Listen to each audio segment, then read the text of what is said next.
presiden itu adalah perintah jabatan. Berarti pemerintah tahu, Bu? Pemerintah tahu. Itu berarti ada Menteri BUMN-nya juga, Bu? Termasuk itu jelas banget. Tolong nanti yang KP4 tolong ditanyakan ke Pertamina. Ya. Halo guys, assalamualaikum warahmatullahi wabarakatuh. Selamat datang kembali di channel Reaksi Mas DU ya. Masih hangat, masih panas, masih membara kasus Pertamina 968 triliun ya. Yang itu potensinya ya, potensi kerugian negara. Yang mana di tahun 2023 aja sudah 193 triliun ya. Tapi di video kali ini Mas Dew nggak mau bahas terlalu detail itu. Mas Dew kali ini mau membahas tentang sejarah kasus di Pertamina ini ya. Ternyata bukan hanya melihat ya, kalau yang tadi kan hanya 2023 193 triliun, dan ternyata katanya itu terjadi mulai tahun 2018 sampai dengan 2023 alias 5 tahun, yang nilai totalnya diperkirakan 968 triliun atau hampir 1000 triliun ya, gila ya. Tetapi ternyata Pertamina ini memang merupakan lahan yang cukup rawan ya untuk terjadi praktek-praktek korupsi besar ya, yang entah bagaimana ya, apakah ini murni kepentingan perorangan individu atau sekelompok kecil, ataukah ini kepentingan kelompok besar. Mengingat angka segitu ya, tapi ya gimana ya, seserakah-serakahnya manusia ya, Mas Dewi juga serakah ya, dapat uang 1 triliun tuh kayaknya wow ya. Tapi kalau 1000 triliun udah punya 100 triliun, misalnya 500 triliun, 1000 triliun, gila, ini beneran nggak dipakai cuman buat beberapa orang ya, apa untuk kepentingan tertentu ya, ini nggak tahu ya. Kan kayaknya sih kalau dipakai buat kehidupan aja itu ngapain lagi ya gitu loh, kalau segede itu ya. Bahkan isunya apakah ada kaitannya dengan politik, pendanaan kampanye dan segala macamnya. Ikuti terus video ini sampai selesai, dan buat kalian penonton baru jangan lupa berikan dukungan Anda dengan cara klik subscribe ya. Oke, kita akan melihat video sambil berdiskusi ya. Jadi ini ada sebuah video lama yang viral lagi, yaitu dari waktu itu masih tersangka ya, tersangka sama kasus korupsi Pertamina tahun 2014 tuh sudah ada yang tertangkap ya, dirutnya ya, direktur utamanya sudah ada tertangkap. Itu pada saat menjadi tersangka beliau itu udah berkicau ya, bukan berkicau itu, ini ngomongnya bahwa ini dia itu hanya menjalankan instruksi dari atasan. Lah atasannya siapa? Menteri BUMN-nya siapa? Presidennya siapa waktu itu ya? Kita lihat aja ya, yuk, let's go ya. Kita mulai dari yang ini dulu ya, yang video yang Mas Dew maksud tadi setelah video ini ya. Tahun 2014 ada kasus mafia BBM yang sama fenomenalnya kayak kasus Pertamina sekarang. Di tahun 2014 ada skandal heboh soal suap dan mafia migas di PT Pertamina Energy Trading Limited atau PT Petral. Skandal ini terbongkar setelah audit forensik mengungkap anomali dalam pengadaan minyak tahun 2012 sampai 2014. Jaringan mafia ini menguasai kontrak suplai minyak sejumlah 250 triliun. Mereka menguasai sistem, mempermainkan harga dan mengeruk keuntungan yang begitu besar, sedangkan negara dan rakyat menanggung kerugian. Modusnya ada dua. Pertama, para tersangka membantu perusahaan swasta memenangkan tender pengadaan minyak untuk Pertamina dengan cara curang. Mereka menggunakan nama NOC atau National Oil Company supaya seolah-olah minyak dibeli dari perusahaan negara agar memenuhi syarat pengadaan, padahal aslinya dari perusahaan swasta yang udah kong kali kong. Kedua, mafia migas ini memanfaatkan kebocoran informasi di internal Pertamina. Sebelum tender pengadaan minyak diumumkan, informan dari dalam PT Petral membocorkan detailnya ke pihak tertentu. Mereka kemudian mengatur harga dan pemenang tender supaya keuntungan bisa dimonopoli. Akhirnya harga minyak jadi lebih mahal dari seharusnya dan keuntungan hanya jatuh kepada orang-orang tertentu. Salah satu tokoh sentral di balik skandal ini adalah Riza Khalid yang dikenal sebagai The Gasoline Godfather. Mantan Menteri ESDM Sudirman Said mengatakan bahwa proses hukum kasus Petrol ini nggak pernah benar-benar tuntas. Petrol memang sudah resmi dibubarkan tahun 2015, tapi jejak mafianya masih belum terungkap. Harapan sempat muncul di tahun 2019 ketika Bambang Irianto, mantan Dirut Petrol, ditetapkan sebagai tersangka. Namun kasus ini kembali tenggelam. Sempat muncul lagi tahun 2024 saat KPK memeriksa saksi, tapi hingga kini kasusnya masih senyap tanpa kejelasan. Pertamina masih jadi pemain utama di industri BBM Indonesia. Artinya, wilayah ini sangat rentan permainan mafia. Kini, pada kasus terbaru korupsi Pertamina Patraniaga sejumlah hampir 1 kuadriliun, nama anak dari Riza Khalid, yaitu Muhammad Keri Adriato Riza, muncul sebagai tersangka. Begitu juga dengan Rifa Siahaan, Dirut PT Pertamina Patraniaga, dulu pernah bekerja di Petrol. Jadi meskipun Petrol bubar, sistemnya masih dipakai hanya dengan aktor yang baru. Korupsi di sektor migas ini terjadi karena celah permainan kotor yang terus dibiarkan. Sampai kapan negara kita mau dirugiin terus hanya untuk kepentingan sekelompok orang? Mantap. Kalian tahu nggak tahun ya. 2000? Ini dari Atsika Amara ya. Kalian bisa ikuti akunnya di TikTok guys ya. Analisanya luar biasa ya. Jadi sebenarnya kasus yang besar seperti ini sudah ada ya. Tapi memang nggak sebesar sekarang nilainya ya. Itu 2014 ya. Cuman yang jadi menarik di pembahasan kali ini adalah orang-orangnya itu yang masih berkaitan ya. Yang tadi bapaknya, yang ini sekarang anaknya. Ya ini apakah hanya pindah aja ya gitu ya. Karena yang dulu Petrol sampai ditutup, nyatanya cari celah lain gitu ya. susah ya. Yuk kita ke video yang Mas Diu maksud di awal tadi ya. Nih. Yang namanya instruksi presiden itu adalah perintah jabatan. Harus dilaksanakan. Berarti pemerintah tahu, Bu. Pemerintah tahu, itu perintah jabatan. Dan saya melaksanakan sudah sesuai dengan perintah melaksanakan sebagai pelaksanaan anggaran dasar. Karena ada due diligence, ada 3 konsultan yang terlibat, FCI, Wood Mackenzie, dan Wood Mackenzie. Ya, jadi sudah ada 3. Ya, jadi itu sudah konsultan, sudah melakukan pendalaman dan disetujui oleh seluruh direksi secara kolektif kolegial, secara sah, karena ingin melanjutkan apa yang tertuang di dalam proyek strategis nasional. Saya tidak mau komen. Kalau itu tahun berapa, Bu? Yang mana? Yang barusan Ibu katakan itu pada tahun berapa itu disetujui oleh para direksi dan Tahun 2013. 2013. Itu berarti ada Menteri BUMN-nya juga, Bu. Termasuk Menko ini. BNDN juga mengeluarkan Pak Dahlan tahu karena Pak Dahlan penanggung jawab di dalam Inpres 1 Inpres nomor 14 tahun 2011 Inpres 14 ya kalau nggak salah tahun 2010. tanda tangannya berarti dong, Bu. Itu jelas banget. Tolong nanti yang KPU 4 tolong ditanyakan ke Pertamina. Ya, di situ ada jelas bahwa ada Itu 2013 ya, Bu? betul 2013 yang namanya Ya, instruksi itu presiden. jadi ini kejadiannya di tahun 2014. Beliau menceritakan kejadian di 2013 ya. Siapa Menteri BUMN waktu itu? Presidennya siapa waktu itu? Mas Dio nggak perlu jawab ya, kalian udah tahu pastinya. Cuman bukan ini masalah, Mas Dio bukan bahas masalah individu. Ini masalah umum, masalah yang lebih besar dari ini.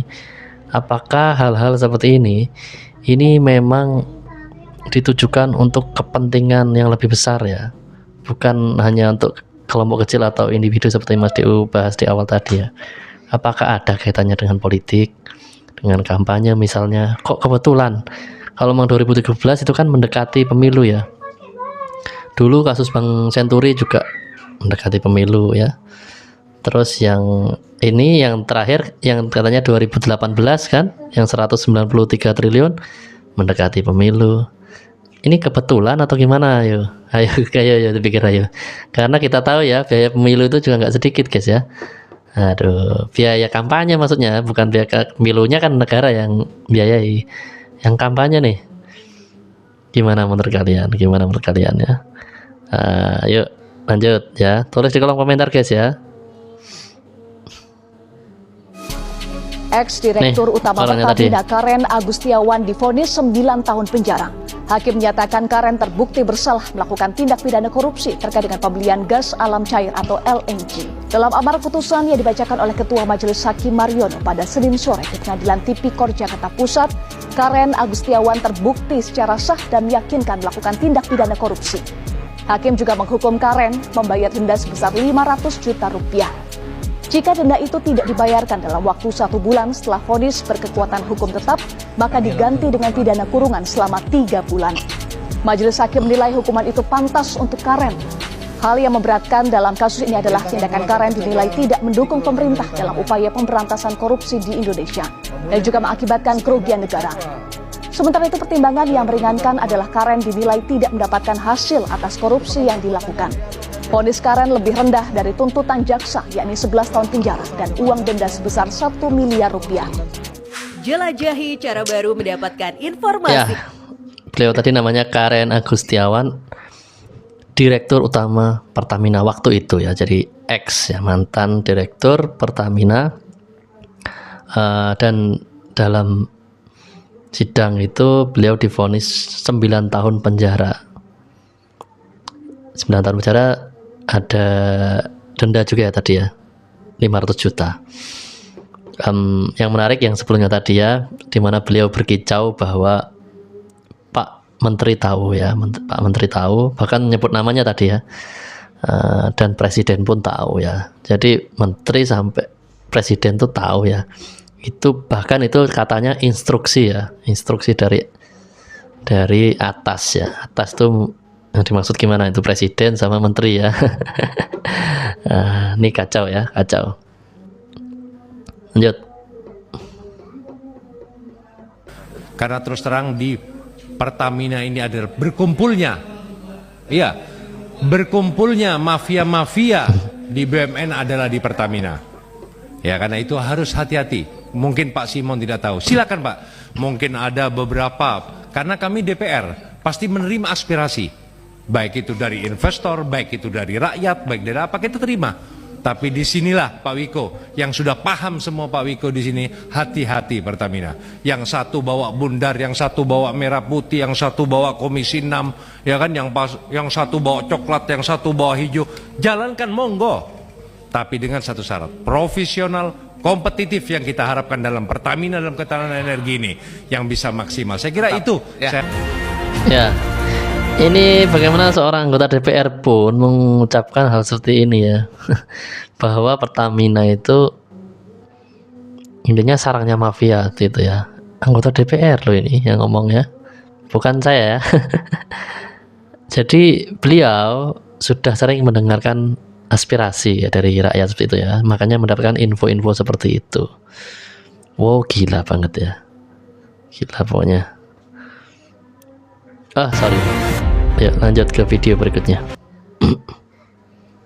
Kejaksaan Agung akhirnya mengungkap tabir gelap yang selama ini menutupi permainan kotor keluarga Raja Minyak Riza Chalit. Anak laki-lakinya, Kerry Adrianto, kini terjerat dalam skandal korupsi Pertamax oplosan yang merugikan negara hingga hampir 968 triliun. Angka yang mustahil, tapi inilah kenyataan yang harus kita hadapi. Riza Chalit, sosok pengusaha besar migas yang sudah lama dikenal dengan kontroversinya, pernah terlibat dalam skandal papa minta saham dan diduga mengendalikan impor minyak yang membuat harga BBM melonjak tanpa kendali. Kaitan kuatnya dengan pengadaan minyak Pertamina semakin memperburuk citranya. Namun bukan hanya ayahnya, Kerry pun tak luput dari sorotan. Sebelum terjerat dalam kasus korupsi Pertamax oplosan, ia sudah beberapa kali terseret dalam dugaan kasus korupsi, termasuk dalam kasus PT Asuransi Jiwasraya dan PT Orbit Terminal Merak. Riza Chalit juga pernah terlibat dalam polemik besar, termasuk pembubaran Petral, anak usaha Pertamina yang diduga dikuasai oleh mafia migas. Semua ini menunjukkan satu hal, keluarga ini sudah terlalu lama bermain di balik bayang-bayang kekuasaan. Kini, kita harus memastikan keadilan ditegakkan. Mafia migas ini harus segera dihentikan. Rakyat tak boleh terus dikorbankan. Ya. Kejaksaan Agung akhirnya mengungkap. Kalau yang ini yang terbaru ya, jadi kalau dulu sosok Riza Chalit ini ya sering disebut-sebut ya pada saat pembubaran Petral, dan kali ini anaknya ya yang juga pengusaha ya, terkait dengan kasus Pertamina yang terbaru ya, yang terupdate ya. Oke, lanjut. Ungkap tabir gelap yang selama ini Ya, ini. Selain dari produksi minyak mentah yang Ini sengaja Ferry Irwandi ya. diturunkan, ada juga dugaan kontraktor pengolah yang sengaja nggak mau mengolah minyak mentah dari dalam negeri. Buat apa mereka bohong soal kualitas minyak? Buat apa mereka nolak untuk ngolah minyak? Ya, supaya produksi dalam negeri kita itu nggak cukup untuk memenuhi kebutuhan yang ada. Kalau produksi dalam negeri kita nggak cukup, apa yang kita akan lakukan? Ya jelas, impor. Nah, impor ini membuka gerbang korupsi yang sangat-sangat luas. Banyak bancakannya gitu. Pertama, dari penunjukan vendor impornya. Jadi impor itu kan butuh rekanan ya, butuh vendor ya, butuh kerjasama ya, butuh perusahaan ya. Ditunjuklah PT pilihan pejabat-pejabat yang korup ini. Penunjukannya langsung tanpa tender, dan ini jelas sangat-sangat dipertanyakan. Untuk proyek sebesar ini lu menunjuk langsung. Setelah vendornya mereka pegang, ya udah mulai nih masuk permainan harga dan pungutan, teman-teman. Markup harga impor itu jadi jauh lebih besar dari seharusnya. Nah, menurut keterangan dan informasi, pembayaran fee ilegal itu mencapai 15%, dari 13% sampai 15% kepada banyak pihak, termasuk broker dan pejabat di anak perusahaan Pertamina. Gila ya. Ya, penjelasan dari Bro Ferry Irwandi ini sangat menarik ya. Kalian rugi kalau nggak nonton di channel YouTube-nya Ferry Irwandi maupun di channel YouTube Malaka.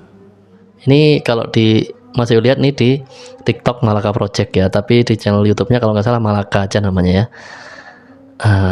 Jadi kalau di channel YouTube Ferry Irwandi, biasanya yang masih gitu di Ferry Irwandi sih ya. Yang terakhir udah ada tuh bahasa bayi dari kasus korupsi Pertamina ya. Sebelumnya kan bahasa bayi dan antara itu Mas Doi juga udah nonton. Jadi kita supaya memahaminya dengan mudah gitu, pakai bahasa bayi, maksudnya bahasa yang mudah gitu ya maksudnya ya. Oke, mantap, yuk lanjut ya. Pertamina akan kami review total. Loh, lu yang bakal gue review total.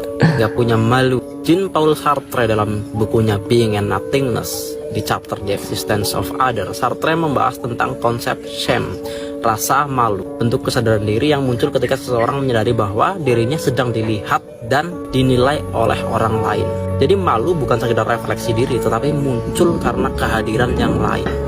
Seseorang harusnya merasa malu ketika dia menyadari bahwa tindakannya dilihat dan dinilai oleh orang lain. Dan ini mencerminkan keberadaannya dalam dunia sosial. Nah, Erick Thohir ini kayaknya nggak punya malu.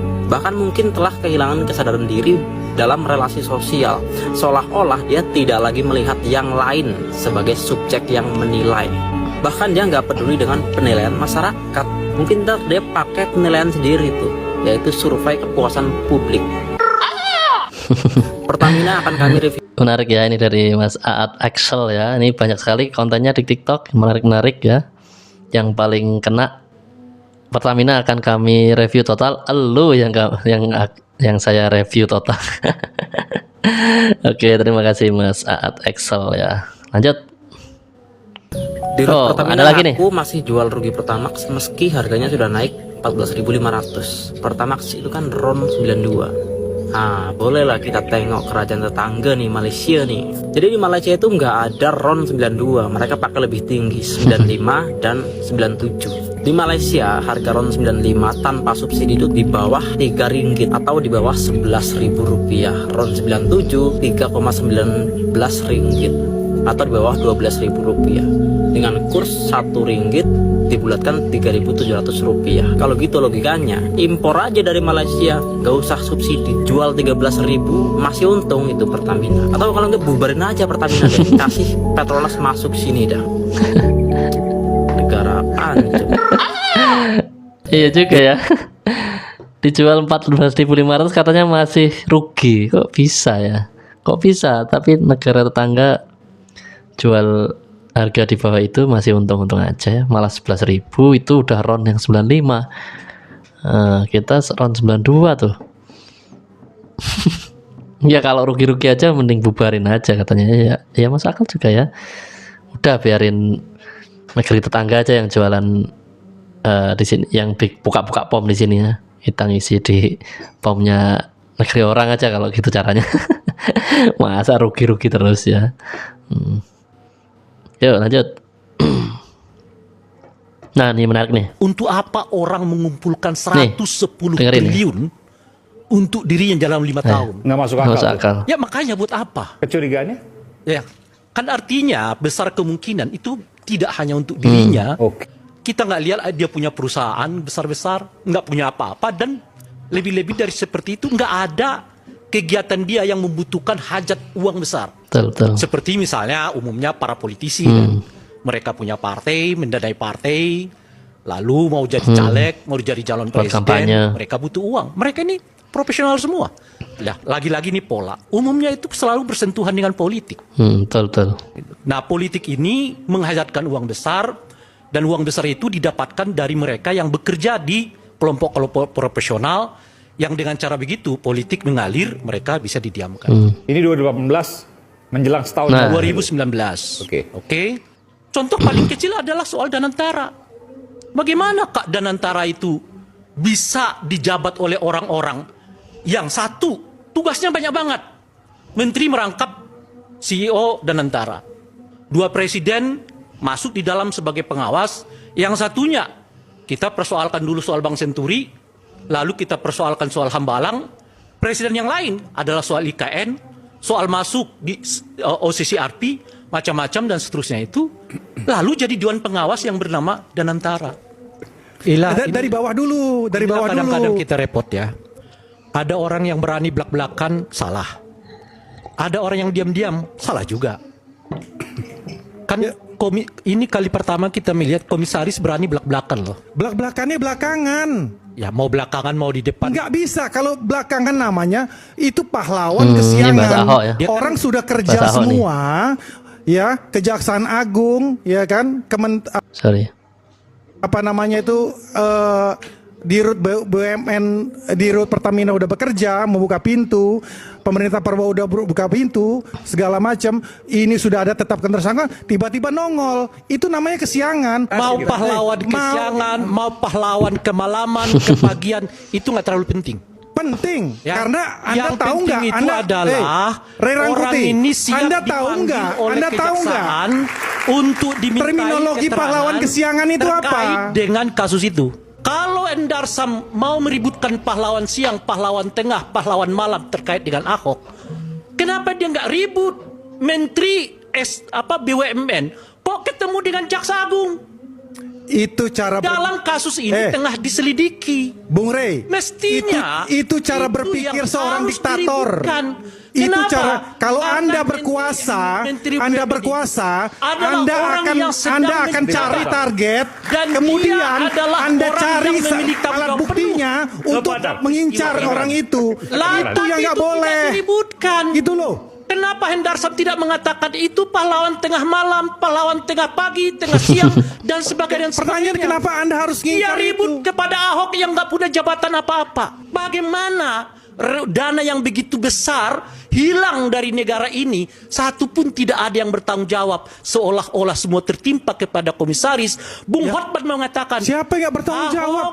tunggu, Orang Anda udah ada jangan 7 jadi orang korban. tersangka. Sebab kita udah melihat polanya nih. Ray Apa Rangkuti, polanya? udah jadi 7 orang Siapa yang tersangka. berada Gimana di nggak luar ada yang bertanggung kekuasaan, jawab? punya Gimana? potensi Gimana loh, ini orang? akan diungkit Waduh, masalah-masalah yang terkait ini dengan gawat ini. Sebentar ya. Udah tersangkanya Yang kedua, udah 7 orang. Pertanyaannya kita tanyakan kepada Pak Gimana? Prabowo. Kerugian Mohon negaranya maaf, sudah Pak ada. Prabowo. Orang-orang di lingkaran Anda sekarang apakah sudah bersih semua atau tidak? Mengapa dalam peristiwa hukum ini kelihatan yang selalu dikejar itu adalah orang-orang oposisi? Jangan-jangan cuma ini soal kekuasaan. Karena orang berada di luar, incer masalahnya. Iya kan? Tapi orang berada di dalam, didiamkan Iya. masalahnya. Itu Seru kayaknya, seru ya. Oleh karena itulah Oke, saya betul, mengatakan, tapi melihat gejala-gejala ini, Bung Aiman, saya mengatakan nggak ada ini kelihatan perubahannya. Ini soal kebetulan Anda di luar dan Anda nggak punya pelindung, recokin lagi, ya udah pakai persoalan hukum. Ini persis seperti pola yang dilakukan oleh orang yang disebut Hendarsam tadi tuh, tidak pernah ya diapresiasi oleh Hendarsam, yaitu menggunakan persoalan hukum untuk menghabisi lawan-lawan politiknya.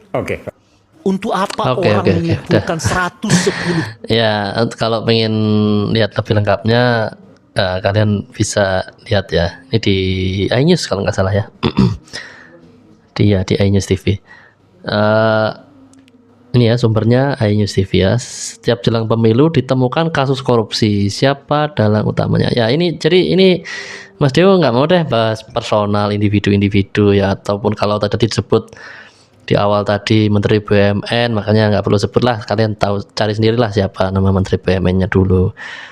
Kalaupun disebut mantan presiden ya, yang di video-video yang Mas Dewo sajikan ya tentunya kan bukan satu presiden aja yang disebutin ya, mantan presiden ya.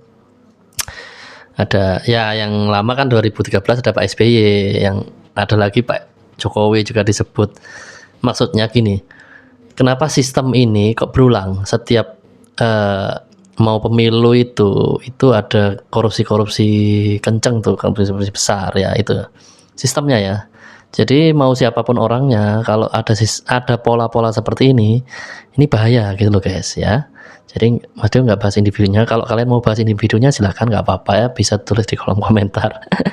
Cuman sistem ini nampaknya ada kaitannya dengan hal-hal tersebut ya. Mas Dewo setuju dengan Pak Rangkuti tadi, khusus yang soal menjelang pemilu tadi loh, gitu ya. Mas Dewo nggak mau menyetujui tentang nyebutin nama-nama individu-individu lah, ini biar netral ya. Kok bisa uang segede itu? Kalau cuman buat pribadi, buat apa guys ya? Kalaupun buat 3, 5 orang atau 7 orang tadi ya, sampai ratusan triliun tuh gila ya, ngapain juga ya gitu loh. Kok sampai melakukan hal-hal yang sangat beresiko, resikonya kan besar ya, resikonya besar sekali. Jadi kalau nggak ada kepentingan yang lebih besar itu kayaknya nggak mungkin ya gitu loh. Dan momentumnya juga menjelang pemilu itu ya. Jadi apakah ini ada kaitannya dengan kampanye ya, itu maksudnya ya. Oke, lanjut. Dari Pak Dan Saididu. saya sangat menduga bahwa ini pesanan dari samping ya. Saya pikir kedatangan Menteri BUMN ke Kejaksaan Agung kemarin itu sangat patut diduga dan sangat disayangkan. Itu kedatangan mereka itu sangat aneh, kedatangan tersebut. Karena kasusnya sudah terjadi. Kalau datang melapor iya, tapi kalau datang karena ada kasus, itu sangat patut diduga bahwa ada pembicaraan khusus. Nah, kenapa saya katakan dari samping begini? Saya pengalaman di BUMN. Direksi anak perusahaan itu diangkat sebenarnya loh di Rut Pertamina dan disetujui oleh Komisaris Utama Pertamina. Nah, Ahok sudah menyatakan dia tidak bisa sama sekali mengendalikan di Rut anak perusahaan tersebut. Artinya di Rut anak perusahaan ini itu ditempatkan dari luar. Nah, yang bisa menempatkan terpaksa seperti itu adalah hanya Menteri BUMN, tidak ada yang lain. Nah, ya, jadi kenapa saya katakan bahwa ini pekerjaan yang sangat ribet, sangat gampang diketahui oleh direksi BUMN, oleh Komisaris BUMN Pertamina, apabila sebenarnya ini tidak dilakukan oleh kekuasaan yang mengendalikan semua dari luar. Karena melibatkan 2 anak perusahaan, yaitu anak perusahaan Petra Niaga yang bertanggung jawab terhadap kualitas dan pendistribusian migas, dan kedua adalah direktur perkapalan. Nah, yang menariknya di sini kalau kita tahu bahwa pihak swastanya adalah putra dari Muhammad Reza Khalid. Kita sudah tahu semua Muhammad Reza Khalid adalah selalu dianggap mafia migas sejak Orde Baru sampai sekarang, dan semua presiden dekat sama beliau. Nah, kita juga tahu bahwa direksi anak perusahaan ditangkap ini adalah bekas-bekas Petral, dan kita tahu Petral dengan Muhammad MRC itu adalah satu kesatuan. Jadi sebenarnya saya bisa menduga ya bahwa pengangkatan direksi anak-anak perusahaan tersebut sepertinya memang ditugaskan untuk melakukan korupsi yang terjadi sekarang. Jadi Pak Said, sedang terjadi Anda sekarang. pesannya sangat terang benderang ya. Artinya Anda mencoba mengatakan bahwa selain direksi kemudian komisaris di anak perusahaan maupun di holding Pertamina, ini kan pemegang saham adalah pemerintah, dalam hal ini BUMN, Menteri BUMN, begitu kan? Nah, artinya tidak mungkin Menteri BUMN tidak tahu kalau ada kasus begini. Bahkan menurut Anda ini bisa diperintah begitu? saya ingin menyatakan bahwa sepertinya ini pesanan samping, bukan pesanan atas. Pesanan atas itu dari komisaris Pertamina, direktur Pertamina ke anak. Kelihatannya dari samping atas. Samping atas ini maksudnya siapa Pak Said? Ya kalau yang terkait dengan ini kan kita sudah tahu bahwa ada pemegang saham dong. Jadi saya berharap Kejaksaan Agung harus menelusuri itu semua, bahwa ini jangan menganggap bahwa siapa tahu nanti diperiksa seakan-akan direktur Pertamina dan komisaris Pertamina tidak tahu. Dia harus mencari bahwa ini pesanan dari mana. Saya punya keyakinan, saya 34 tahun di dalam, saya punya keyakinan tidak akan berani setingkat anak perusahaan, direksi anak perusahaan seperti itu melakukan hal sebesar ini kalau dia tidak merasa ada perlindungan yang sangat kuat. Oke, baik, tahan dulu. Dan saya sangat menduga dari bahwa Pak Said Didu ya. Ini sangat menarik analisanya ya. Ini orang-orangnya ini diduga menurut Pak Said Didu itu ada pesanan tertentu ya dari samping atas. Samping atas, bukan langsung atasnya ya. Bukan dari direkturnya gitu ya atau komisarisnya, tapi dari samping atas yang mengarah ke menteri ya. Ya itulah ya, terjemahkan sendiri ya. Oke, lanjut. Ini salah satu yang digeledah oleh Kejaksaan Agung adalah RCH ini Pak. Nah ini kan juga sempat muncul nih kalau nggak salah dulu ketika proses pembubaran Petra. Yang punya kemampuan bermain dalam arena ini kan tidak banyak gitu. Yang disebut-sebut itu tidak mungkin bekerja otonom gitu. Dari dulu selalu begitu.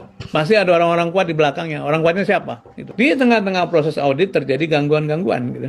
Terjadi orang dipanggil, minta di audit ini diberhentikan. Bahkan saya harus katakan bahwa Presiden Joko Widodo juga memanggil saya waktu itu. Di sana sudah ada 2 menteri mempertanyakan apakah ini mau diteruskan atau tidak. Pak Jokowi yang nanya maksudnya? Betul, sambil memberi aba-aba lah. Yang memberi aba-aba menteri lain. Menteri lain mengatakan hati-hati itu nanti mafianya pushback. Terus saya ditanya, Pak Menteri bagaimana pandangannya? Saya katakan pada Pak Jokowi waktu itu bahwa Pak Presiden semuanya terpulang pada Bapak. Gitu. Nah selama 10 tahun terakhir itu kan terjadi penghancuran besar-besaran atas peranata hukum kan. Termasuk KPK. Jadi para pihak yang punya kepentingan untuk bermain itu seperti merasa mendapatkan satu suasana yang memungkinkan ini modus lama dengan pemain yang baru. Jadi jangan sampai ini sekarang menjadi satu ritual 5 tahunan, apalagi kalau ujungnya adalah ya ganti setup aja. Ya, oke ya, selengkapnya di YouTube kompas.com. Mantap sekali ya guys ya. Oke guys ya, seperti yang dibilang Mas Dew di awal tadi, ini bukan hal yang terkait individu tetapi terkait sistem, dimana ini kok apakah ada kaitannya dengan 5 tahunan tadi ya, seperti Pak Sudirman Said bilang tadi ya. Ngomong tadi beliau mantan Menteri BUMN juga. Oke, di video berikutnya kita masih ada pembahasan menarik, yaitu tentang Ahok. Ahok versus Hotman Paris. Ini seru banget ya. Kita bahas di video berikutnya. Kalian ikut terus channel kami, aktifkan notifikasi dengan cara tekan tanda lonceng dan pilih aja semua ya. Kira-kira siapa yang menang, Ahok versus Hotman Paris? Ditunggu di video berikutnya. Sampai jumpa. Wassalamualaikum warahmatullahi wabarakatuh.